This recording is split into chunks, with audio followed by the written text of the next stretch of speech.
ಎಂತವ್ರು ಎಷ್ಟು ಚೆನ್ನಾಗಿ ಗಮನಿಸ್ತಾರೆ ನೋಡಿ. ಶಿವನ ಫ್ಯಾಮಿಲಿ ತಗೊಳ್ಳಿ ಹೆಂಗಿದೆ ನೋಡಿ. ಶಿವನ ವಾಹನ ಹಸು, ಅವನ ಹೆಂಡತಿ ಪಾರ್ವತಿ ವಾಹನ ಹುಲಿ. ಇಬ್ಬರಿಗೂ ಒಬ್ರು ಕಂಡ್ರೆ ಆಗಲ್ಲ.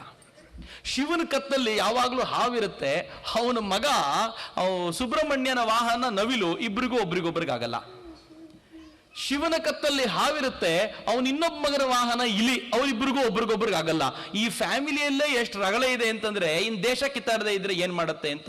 ಅದಕ್ಕೆ ಯಾರೋ ಉತ್ತರ ಕೊಟ್ಟರು, ಇಷ್ಟು ರಗಳೆ ಇದ್ಕೊಂಡು ಒಂದು ಫ್ಯಾಮಿಲಿ ನಿರ್ಮಾಣ ಆಗಿದೆಯಲ್ಲ, ಹಂಗೆ ನಮ್ಮ ದೇಶ ಕಿತ್ತಾಡ್ಕೊಂಡು ಗಟ್ಟಿಯಾಗಿರ್ತೀವಿ ನಾವು ಅಂತ. ಇದು ಭಾರತದ ಶಕ್ತಿ ಅಂತ.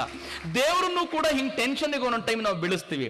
ಯಾರೋ ಒಬ್ರು ಕೇಳಿದ್ರಂತೆ, ಹೇ ಶಿವ, ನಿನ್ನ ಪರಿಸ್ಥಿತಿ ಎಂತದ್ದು ನೋಡಿದ್ರೆ ಅಯ್ಯೋ ಪಾಪ ಅನ್ಸುತ್ತೆ ನಂಗೆ. ನೀನ್ ನೋಡಿದ್ರೆ ತಲೆ ಮೇಲೆ ಗಂಗೆನ ಇಟ್ಕೊಂಡಿದ್ಯಾ, ಶೀತ ಸಿಕ್ಕಾಪಟ್ಟೆ ಅವಳು. ನೀನು ಹಿಮಾಲಯದ ಮೇಲೆ ಕೂತಿರ್ತೀಯ, ಅದೂ ಬೇರೆ ಶೀತ.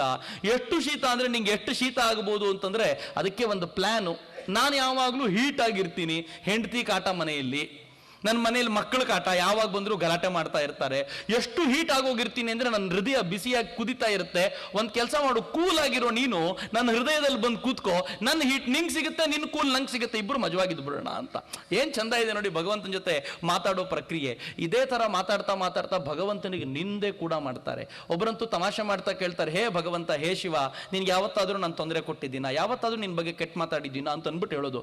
ನಿನ್ನ ಮಗನಿಗೆ 6 ಮುಖ ಅಂತ ಯಾವತ್ತಾದ್ರೂ ಬೈದಿದ್ದೀನ ನಾನು ನಿಂಗೆ? ನೀನು ಇನ್ನೊಬ್ಬ ಮಗ ಆನೆ ತರ ಇದ್ದಾನೆ ಅಂತ ಯಾವತ್ತಾದ್ರೂ ಬೈದಿದ್ದೀನ?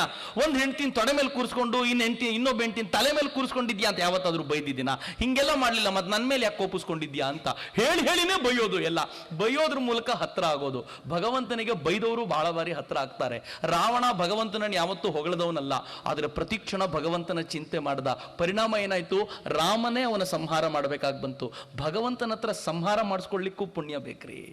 ಕಂಸ ಪ್ರತಿಕ್ಷಣವೂ ಕೃಷ್ಣನನ್ನ ನೆನೆಸ್ಕೊಂಡಿದ್ರ ಫಲವಾಗಿ ಕೃಷ್ಣನ ಕೈಯಿಂದ ಹತನಾದ, ಭಗವಂತನ ಸಾಯುಜ್ಯವನ್ನ ಪಡ್ಕೊಂಡ. ಎಲ್ಲ ಬಿಡಿ, ಹಿರಣ್ಯಕಶಿಪು ಅಲ್ಲಿದಾನ ಅಂತ ಕೇಳಿ ಕೋಪಿಸ್ಕೊಂಡು ಗಲಾಟೆ ಮಾಡಿಕೊಂಡು ಕಂಬದಿಂದ ಭಗವಂತ ಬಂದು ಅವನಿಗೋಸ್ಕರ ಅವನ್ ಸಂಹಾರ ಮಾಡಬೇಕಾಗಿ ಬಂತು. ಭಗವಂತನ ಜೊತೆ ನಿಂದೆಯೂ ಕೂಡ ಒಂದು ಸ್ತುತಿಯಾಗುತ್ತೆ.